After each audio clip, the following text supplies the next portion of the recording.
All right. Well, welcome to our first Lunch and Learn of 2025. This series is sponsored by the Child Study Center and the Early Childhood Education Initiatives at Virginia Tech. And this recording and all of our other parenting workshops are available on the Child Study Center website, which I'll be sharing at the end of today's talk.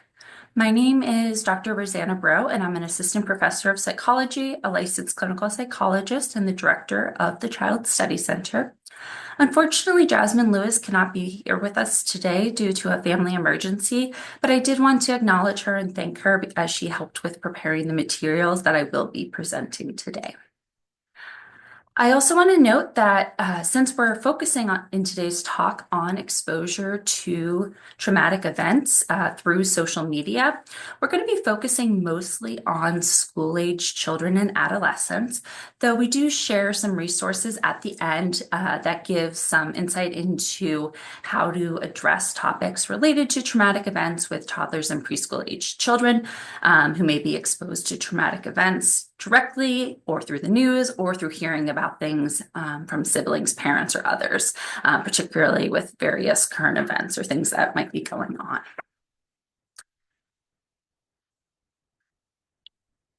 So I want to start off by just clarifying what we mean by traumatic events.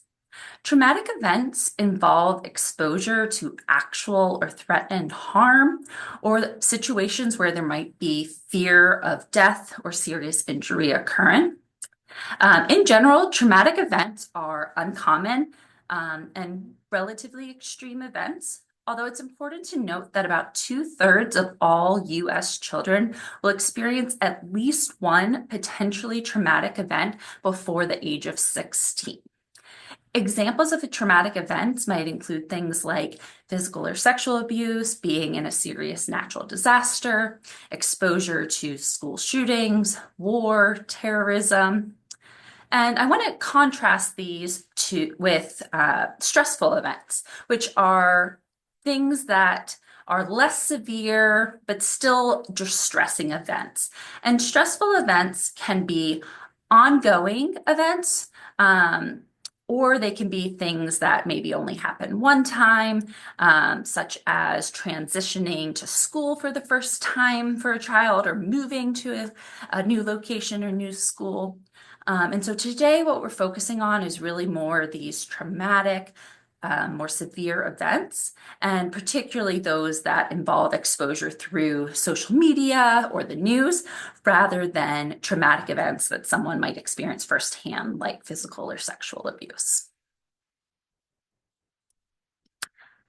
All right, so to get you involved in thinking about what we're going to be talking about today, I want you to take a moment and just to yourself, see if you can think about a time when you were surprised or upset by something you saw online. It could be in a news article, it could be on social media specifically. Think about what the event was, what you felt, and how did you react. With that in mind, I would like for you to share how you reacted or handled seeing this event. You can scan the QR code or go to the web address that's on the screen and just enter a word or phrase describing what your reaction was.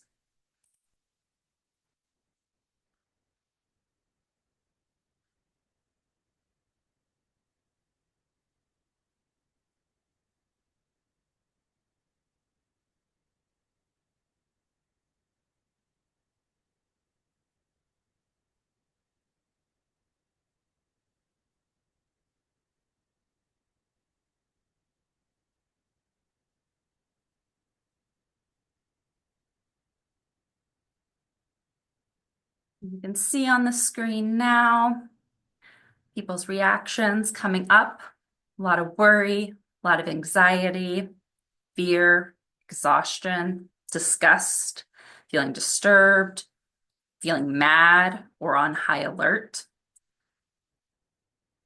Yeah, thanks for answering those. So we know that when we experience something traumatic or are exposed to something that might be traumatic, it's really common to have what's called a stress response or a stress reaction. And children's reactions to trauma can depend on many different factors, including their age, their temperament or personality, as well as the impact of the trauma on the child. But some of the common reactions that we see in children and adolescents are physical complaints, such as stomach aches or having trouble eating, trouble sleeping. This can be both falling asleep or waking up in the middle of the night, often with distressing dreams, maybe feeling shaky or sweaty, having headaches, and those often occur, especially if they're thinking about the event or reminded of the event that they saw. Um, we also know that children often experience emotional responses. Some children experience intense ongoing emotions like those that you just shared. So feeling upset, feeling anxious. Some feel sad or hopeless, kind of more those depressive symptoms. Some even go so far as to feel guilty or blame themselves for whatever it was that they saw or that occurred. And then others might actually experience kind of a startle response where they're really easily jumpy or startled when they hear a noise or other things going on because they're kind of just feeling that on edge or tense that one or two of you also were reporting. The other thing that we often see in children, and this is more so than adults, are kind of changes in behavior. So changes that occur following the exposure to the trauma, where there are kind of problematic behaviors that weren't there before. So this could be where they're more irritable or aggressive. For other children, they get more clingy.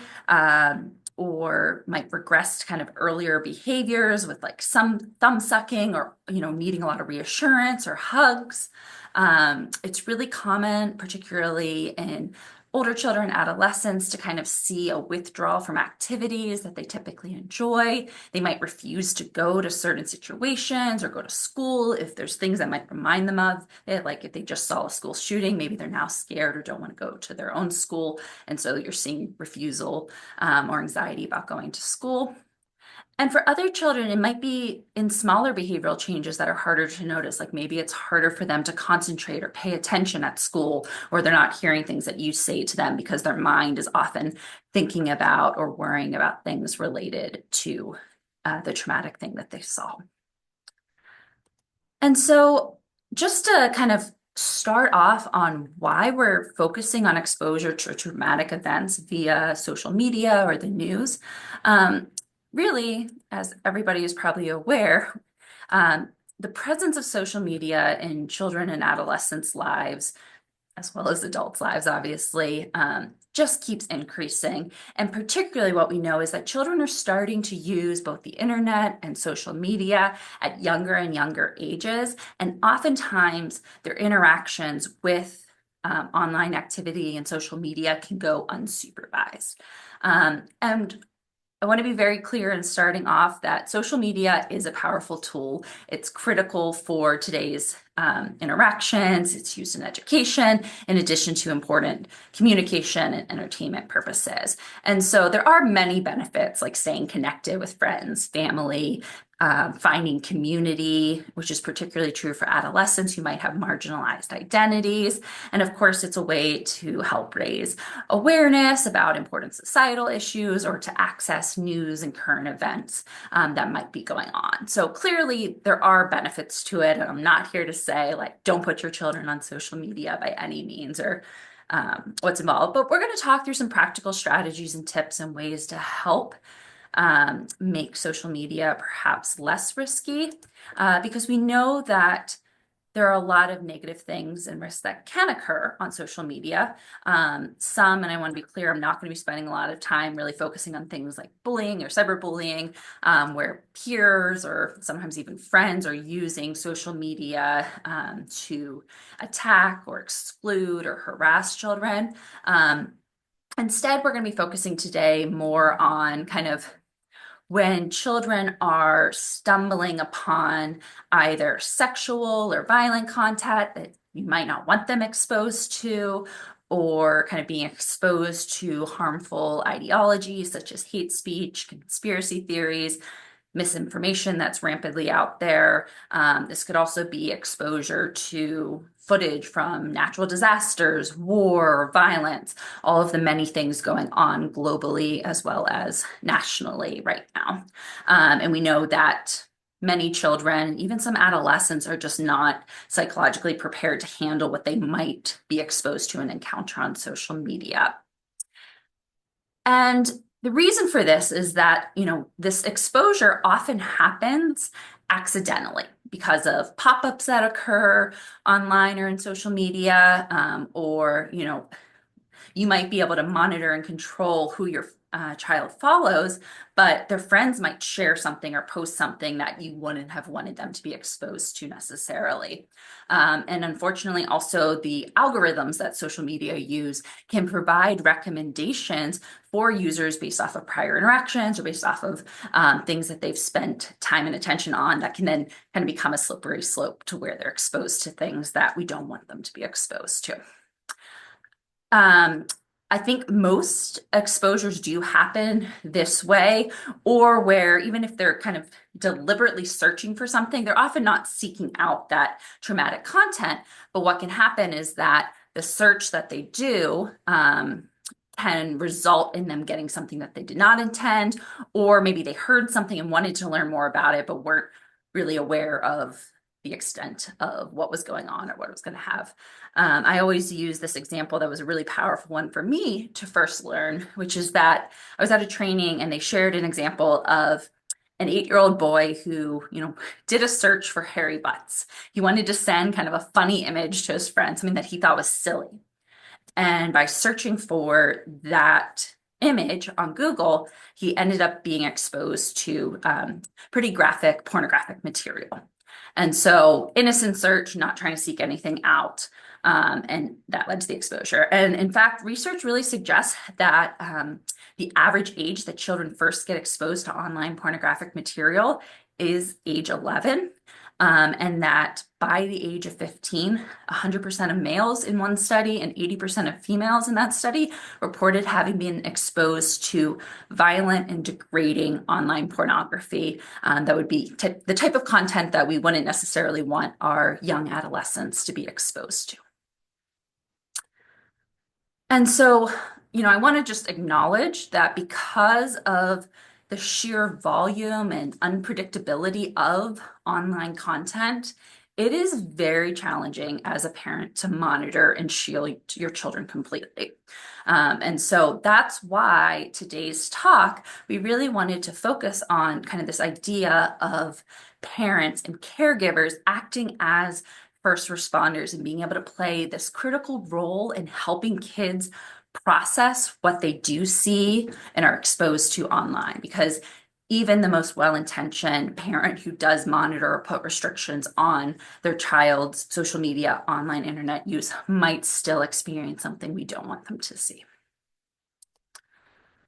And the reason why this is so important, the fact that you're here probably means you know that this is important, but I'll talk about it briefly, is that we know that there are a lot of short-term as well as long-term consequences for children being exposed to traumatic content, and that actually witnessing or seeing traumatic content can lead to the same negative outcomes as firsthand experiences of traumatic events. And since there tends to be a lot more support and awareness around, like, oh, if a child goes through a traumatic event firsthand, we know we need to act, and less so thinking about how this secondary trauma through exposure online could impact them.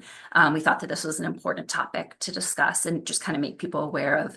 We know that there's often kind of this desensitization or kind of cynical or fearful attitude that can emerge when children are really exposed to high levels of inappropriate behaviors. It can lead to kind of, again, those fear trigger being on edge responses that we were talking about earlier, but also increased risks for anxiety, depression, even PTSD into adulthood if they're not able to process these events. Okay. So I'm going to move to talking about how we can actually discuss traumatic events that children might have been exposed to online. First and foremost, I want to kind of just talk about the fact that our goal as parents is to create a safe space for our children, regardless of a traumatic event exposure occurring.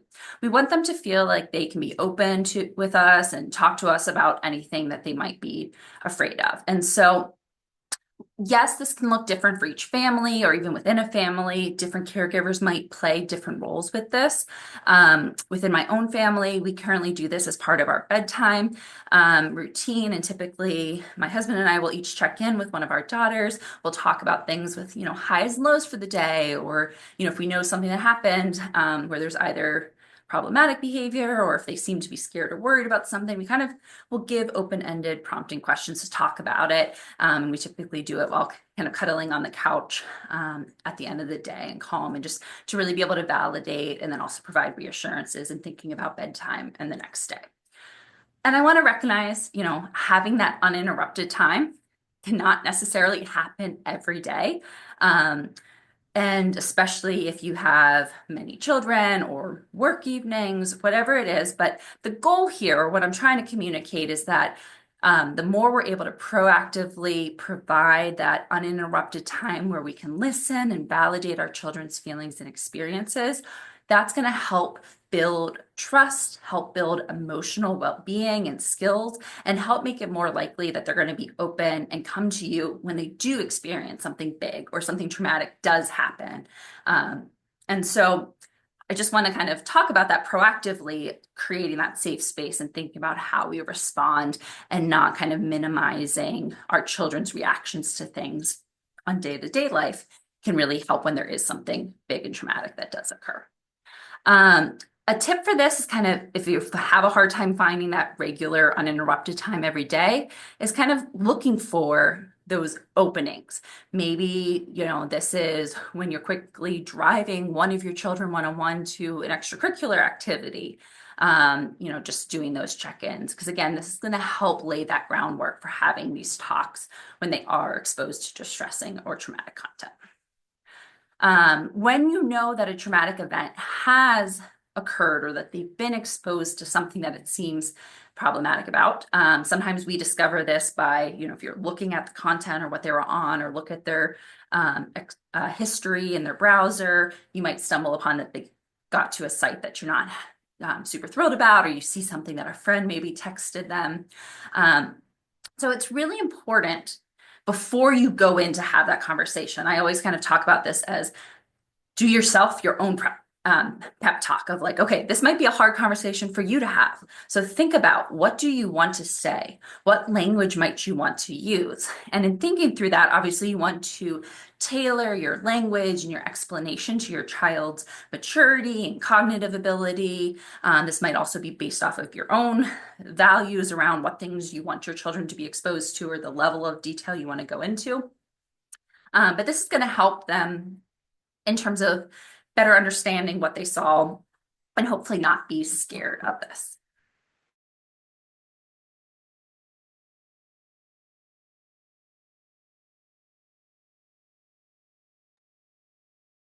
Excuse me, had a little tickle in my throat there.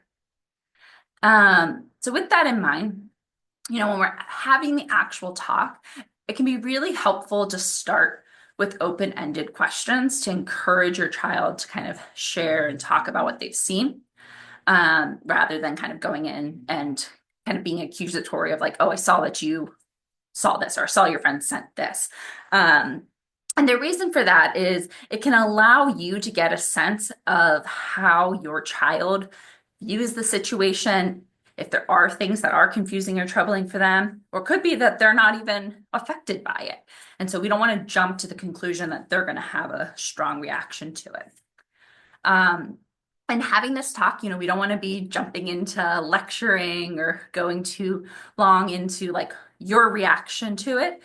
The goal is to let them share their understanding or their feelings about the situation and validate that. It can be helpful to also let them know that they can share things with you at any time, kind of when they do share or talk about it, thanking them for that, or saying like, I know that probably was hard for you to come to me or tell me that. I'm really proud of you. that kind of reassurance and validation is going to increase the likelihood that they'll come to you again in the future. One of the things we know is that children in particular, more so than adolescents, tend to go to adults, not always parents, but adults who they trust in their lives for reassurance after they've experienced traumatic events or been exposed to traumatic events online. And so in doing that, our goal in this conversation is to help validate and reassure our child. And so we want to be mindful to not discuss our own anxieties when we're talking to the child. You can have that conversation with your partner, with other parents or friends, but we don't want to necessarily be adding to our anxiety, because what that's communicating is like, no, this is something to be worried about. It's okay to say, like, I can see that you're worried. I worry about things too, or I worry in similar situations. You just don't want to do it in a way that might escalate. On the flip side of that, what can be really common is, as well-intentioned parents, we might say like, oh, don't be worried, it's fine. Like, that's far away from here, or kind of like minimizing what they're experiencing. Even if that's well-intentioned, they might then feel embarrassed or criticized and feel like they shouldn't be sharing these types of things with you in the future. And so it's just important to be mindful of that. You might, and I've done this many times, where I catch myself falling into that more minimizing, or trying to reassure that I might be minimizing. And you can always say, like, you can always catch yourself or correct it after that happens, because we're human and we often speak before we realize, based off of our own emotions and reactions in that situation. Once you have an understanding of what they actually saw, or what the traumatic event was, depending on what it is, you can explain kind of the context of it. So if we're thinking about violent sexual or pornographic behaviors, kind of talking about in whatever you feel is appropriate for your child based off of their age and maturity level, kind of like why this occurs, where this comes from, how it's not reflective of your values or of normal romantic relationships.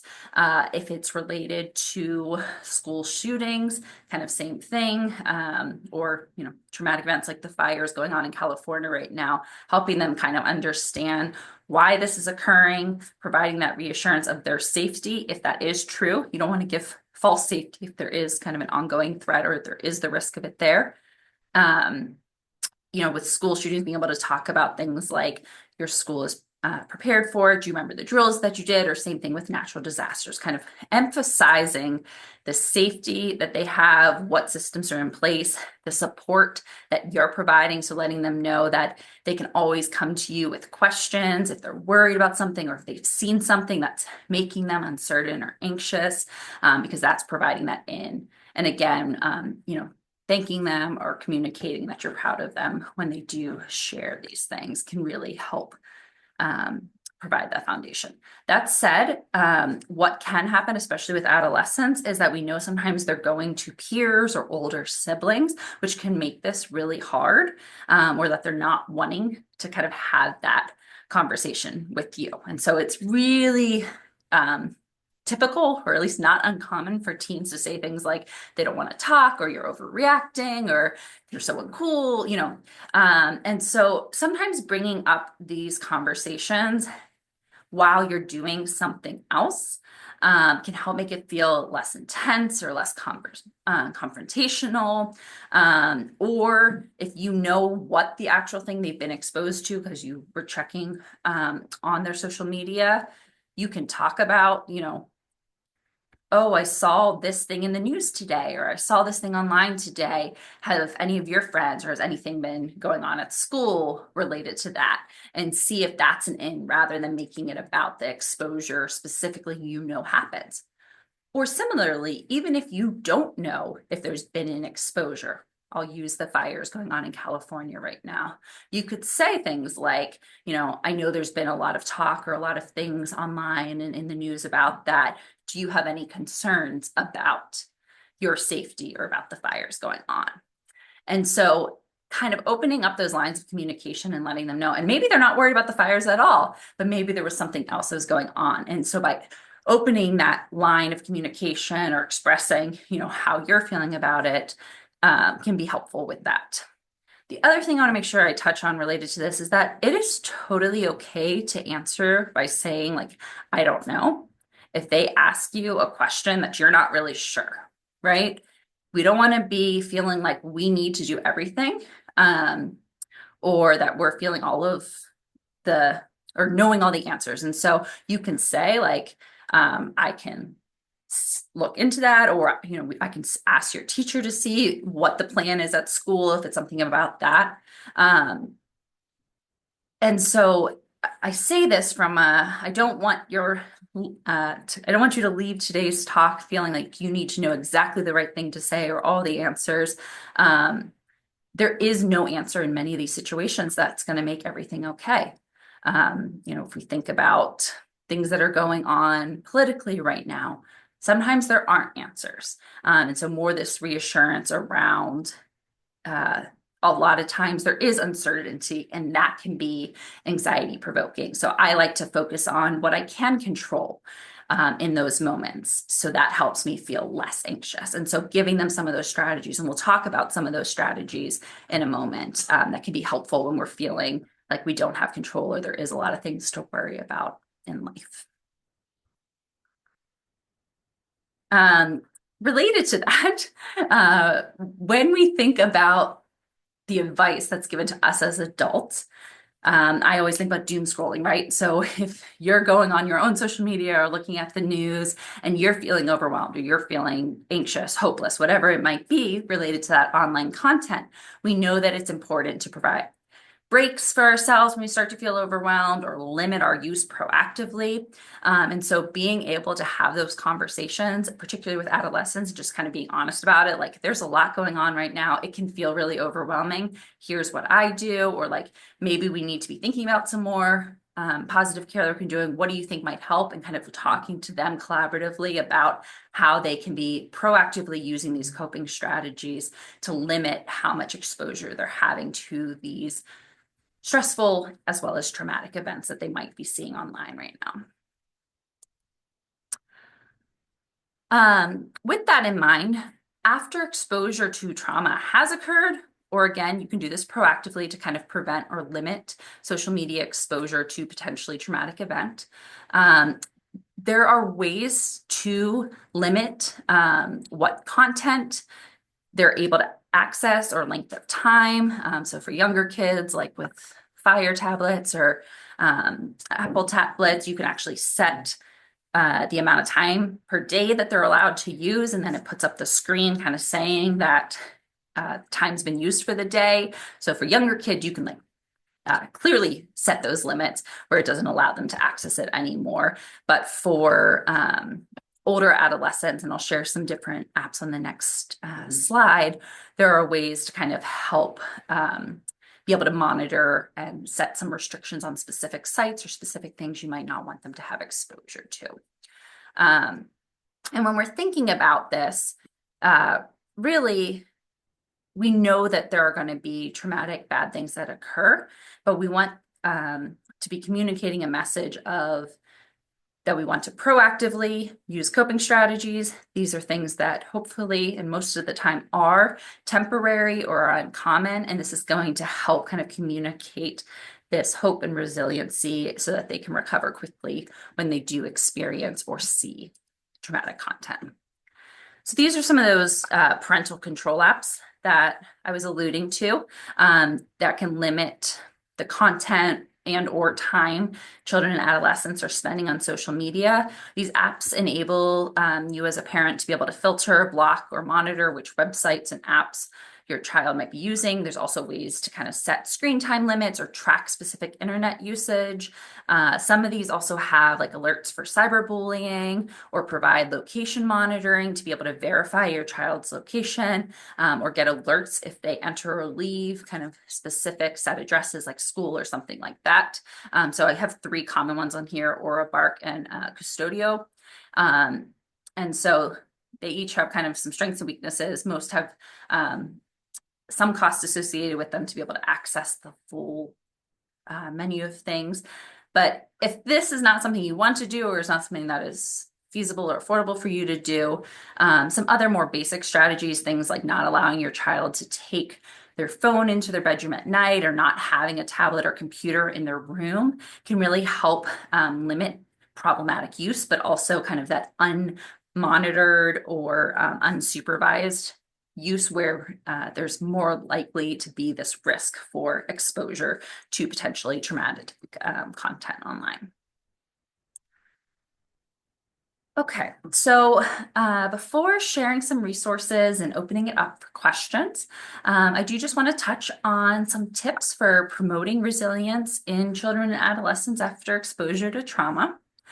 And the first one is something that's really important following trauma, and this is true be it direct exposure or indirect exposure online or secondary through something that might have happened in their life. And this is something that is so much easier said than done. I want to start by acknowledging that. And that is maintaining routines as much as possible. When stressful or traumatic events happen, a lot of times things get disrupted. If you think about after the hurricanes, schools got shut down and people, were all at home or didn't have power.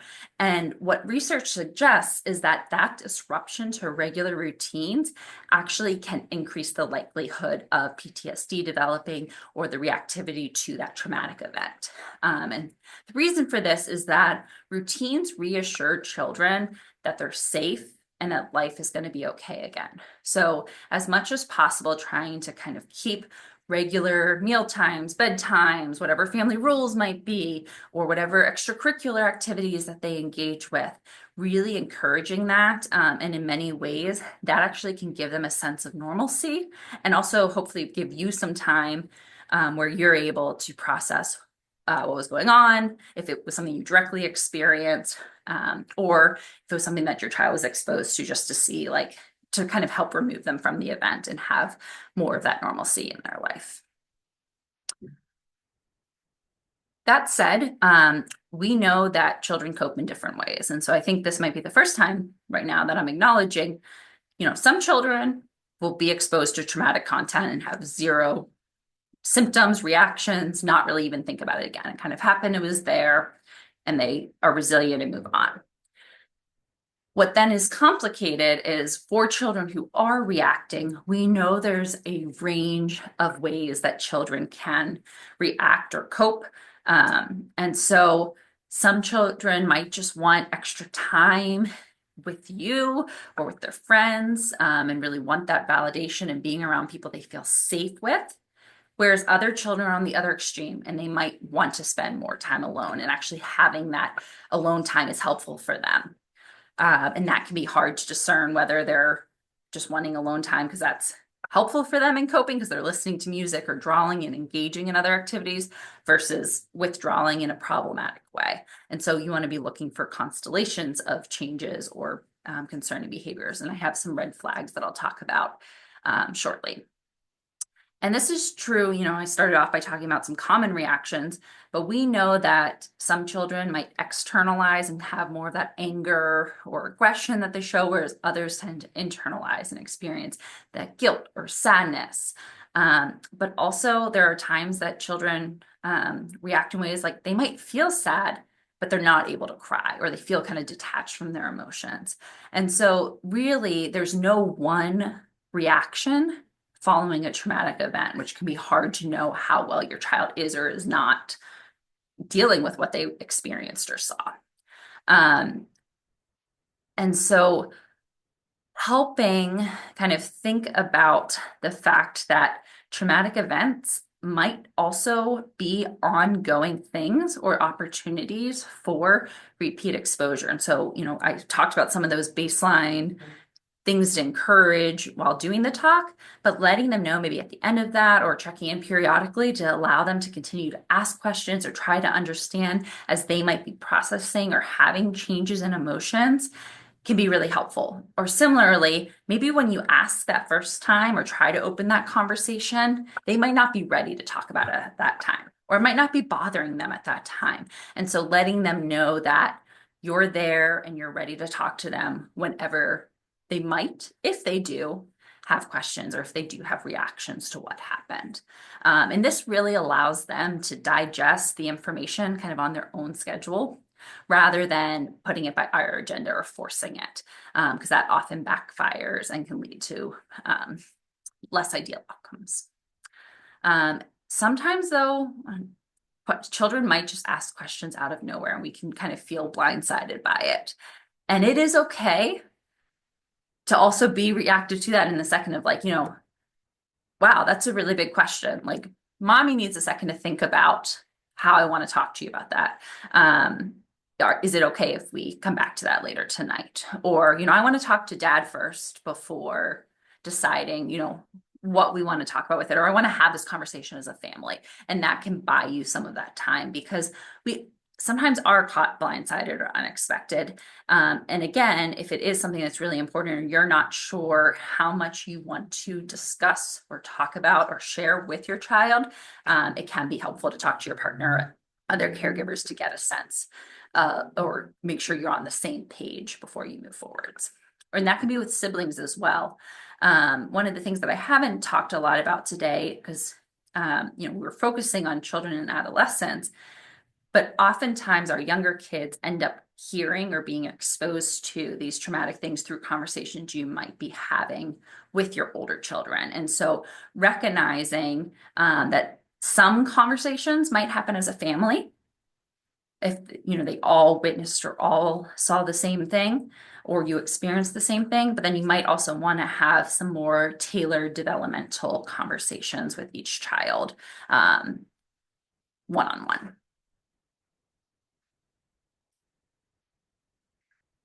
Okay, so I could literally do an entire hour talk on coping mindfulness, but I just want to kind of briefly mention the fact that there's extensive research supporting the fact that mindfulness techniques, things like meditative breathing practices, can have a really positive impact on psychological well-being, so depression, anxiety, ability to attend, as well as even physical performance well-being in general, but also following traumatic events. And some of the resources I'll share in a few slides have some content related to ways to build these mindfulness techniques. These are great things to be doing and engaging in, journaling, guided meditation to help manage our everyday stressors. And when they've been introduced and practiced during times of less stress, it can make it more effective than with dealing with traumatic events when they do occur or exposed. That said, you might not feel equipped enough to be able to handle this all on your own. And so I want to touch on a little bit about when to seek professional help. But before I do that, one of the things I want to note is that many children and adolescents will be totally okay and seem like they're not having a reaction within the first month. But then after that, sometimes the numbness might kind of wear off, or they might have had time to process and think about this, or maybe they had repeat exposure to whatever the traumatic thing was, and it might lead to the experiencing of more symptoms.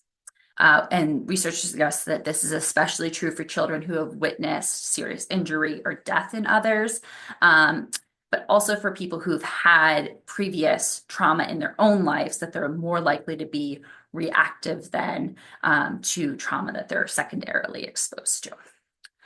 And so with that in mind, recognizing that there might not be a reaction right away, so we want to be monitoring and keeping an eye on our children and looking for red flags. So here are some red flags. So if you have a child who is, particularly with younger kids, they might just, be waking up or saying they're having nightmares. They don't always know the content, but it might be that they're able to indicate something that's related to what the event was, where they're kind of replaying the event in their minds when awake or having, dreams about it at night.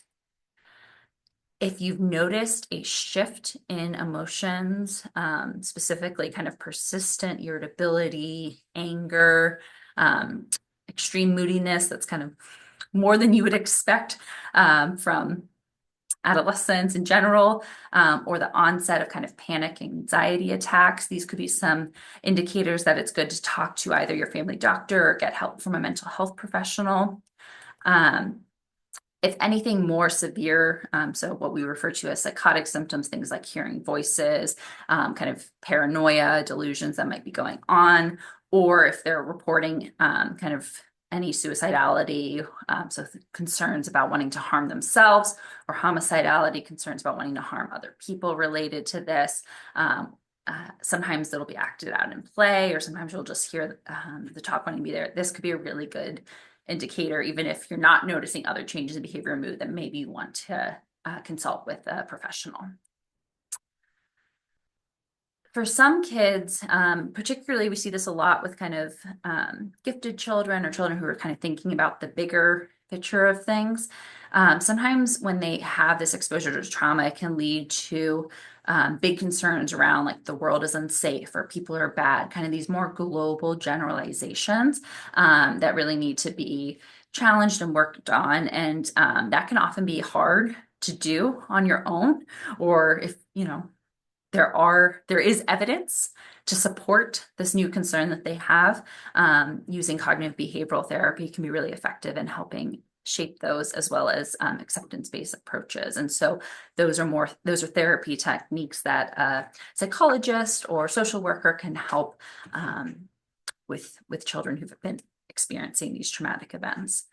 One of the other things that we often see, and this is more so in adolescence, although it's hard for parents to be aware of always if this is happening, is that a lot of times one of their ways of coping might be turning to alcohol or substances like marijuana to kind of help manage the anxiety, depression symptoms that they're feeling. And so if you know that's occurring or suspect that might be occurring, it's a good indicator that seeking professional help again, so that they can be learning more healthy ways of coping other than using substances. And then finally, this is kind of what we always label as impairment, but if you're seeing really that they're starting to have an inability to engage in the things that they need to be doing, be it school, extracurricular activities that they used to enjoy or play, really withdrawing, you've noticed this market shift. And there are a lot of short-term, brief interventions for trauma exposure, traumatic events to help process and build the skills for dealing with these. So we're not necessarily talking about long-term evidence-based practices here. Okay, so I wanted to leave about 10, 15 minutes for questions. So before I open it up to questions, I do just want to share some resources with you. This is one of the ones I had alluded to in the beginning. This is from SAMHSA, which is a guide for both parents and educators. It has tips for talking to children after traumatic events. And what I really like about this is that it has tips based off of children's ages. So you can see, for preschool age children, early childhood, adolescents, it's a 3-page PDF. You can scan the QR code here and it'll take you right to the PDF that you can download. I think this is a great one to kind of save for future reference or have available for educators, maybe in your teacher's break room, or for parents just to have saved away for if and when this comes up, to kind of refresh you on some of the things we talked about today. And there are also other great resources that come out. Child Mind Institute puts them out often. The Society for Clinical Child and Adolescent Psychology has some, especially after big traumatic events have occurred. There was ones that came out related to COVID that kind of talk about how to discuss those events in developmentally appropriate language, but this is a nice, easy, general one. There are also lots of great books for children and adolescents. I had mentioned kind of mindfulness skills to help with promoting resilience and trauma recovery. These are just a couple examples. So the Just Breathe book that you see on the left is for more geared for children, so ages like 8 to 12. And this has lots of different exercises to help deal with day-to-day challenges and tips to lead kind of a healthier, happier, more connected life. It also has some practical advice for implementing different breathing techniques, guided meditations, in a bunch of different kind of scenarios that are common for children. Similarly, the book you see in the middle, the Trauma Recovery Workbook, this is for teens ages 12 to 16, and really helps kind of communicate that healing is possible by helping equip them with a toolbox to encourage them to kind of identify emotions, embrace resiliency, and kind of find a renewed sense of hope and happiness after experiencing trauma or, the strategies here can also work with kind of that secondary trauma. But if you're looking for something a little less trauma specific, the Teen Mindfulness Workbook is a great workbook. It's helps build self-esteem, reduce anxiety, and help build those mindfulness exercise skills. And this talks about a range of different kind of more stressors or challenges that adolescents often experience. And this is done through various different journal prompts. There are lots of other ones. These are just a couple examples, but all the books you do see here are also, available online, both through publishers, secondarily through Amazon or secondhand books. And so they're pretty easily accessible. I just want to end by noting we also have 2 research studies going on that are intervention studies. They're an opportunity for your families to get access to clinician-delivered care at no cost. And in fact, you're actually compensated for engaging in the research side of things. One is geared more for younger children and families, so helping build emotional resilience and address behavioral concerns and challenging behaviors at home. And that's for families of children ages 2 to 12. And then the second study is geared for adolescents ages 11 to 16, and it's building coping, communication, and conflict management strategies for adolescents. And currently that intervention study is for adolescents diagnosed with ADHD. But we do also have, and you can see that linked at the bottom, the Relaxed Coping Program, which is a publicly available self-paced website that's free to use.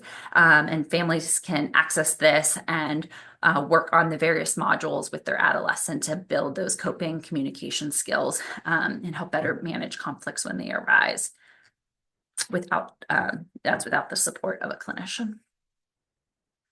And so I just want to thank you for your attention so far. And at this time, I'll open it up for questions. Again, you can put any questions you have in the Q&A.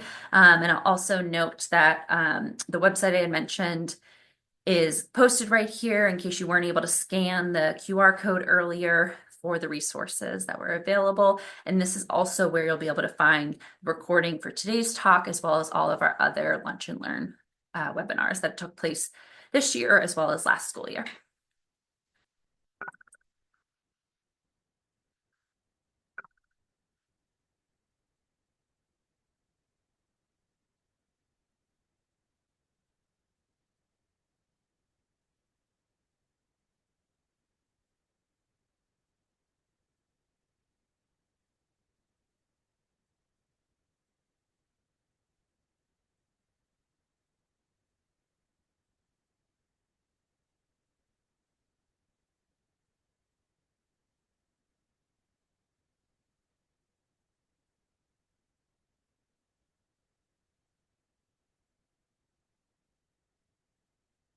Not seeing any questions in the Q&A. Oh, there we go.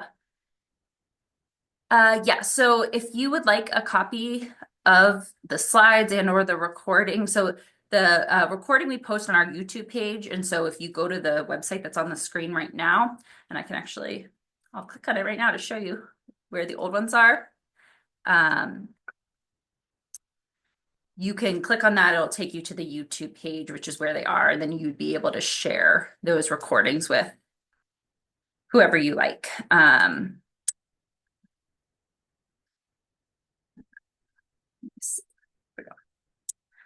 So on our resource page, you'll see the webinar series. And so the one that's coming up in March, you can register for there, but you can see the past ones. And again, this will take you corner, kind of derailing your route.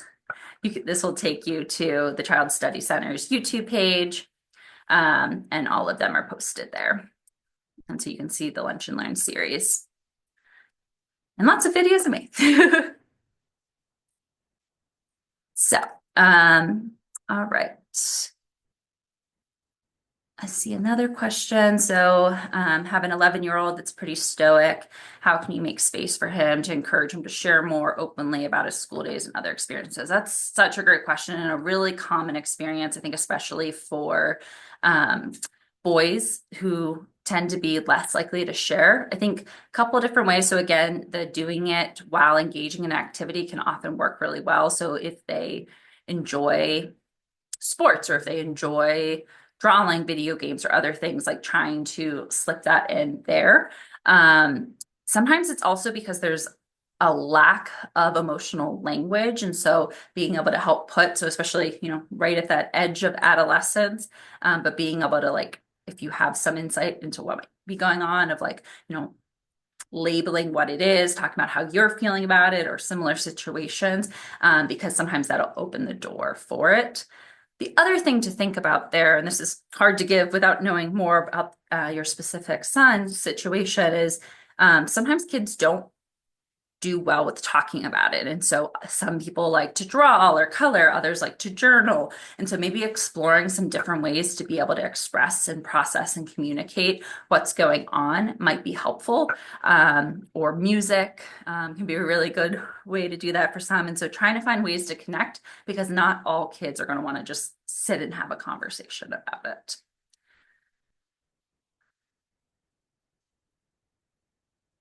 Yeah, so the next question that's up there is another really important and challenging one, which is around what to do if other relatives share information that you feel is not appropriate.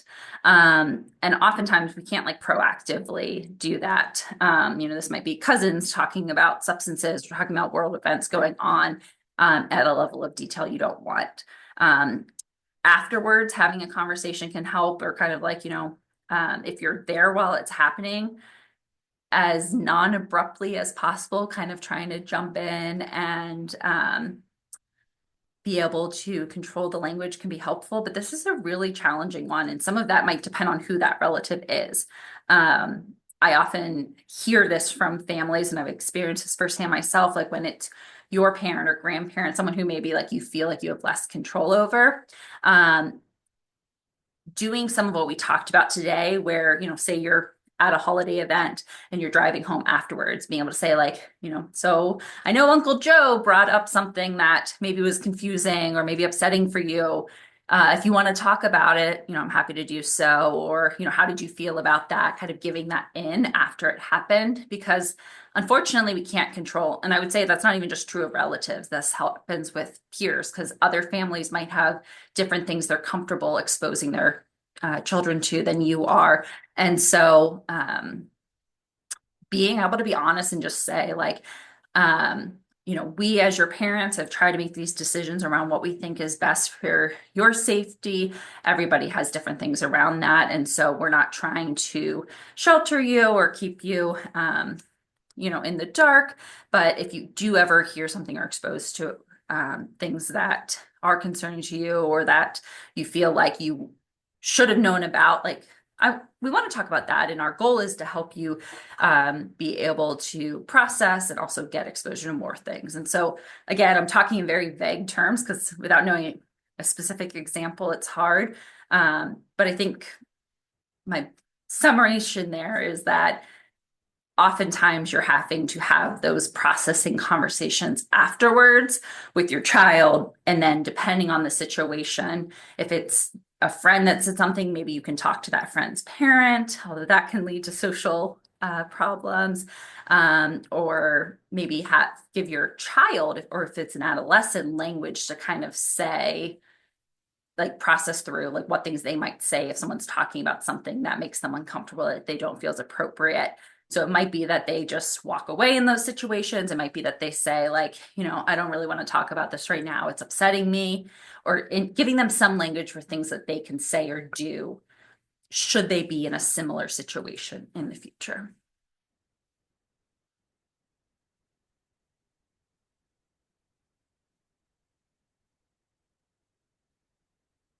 These are such great questions.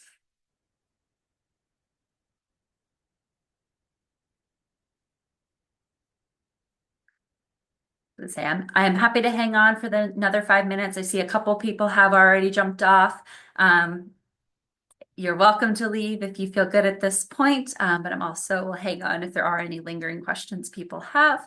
Um, and we hope that this has been helpful for you and your family. And again, feel free to check out our website for our ongoing resources, including research studies as well as prior webinar recordings. And we will post today's webinar up later today.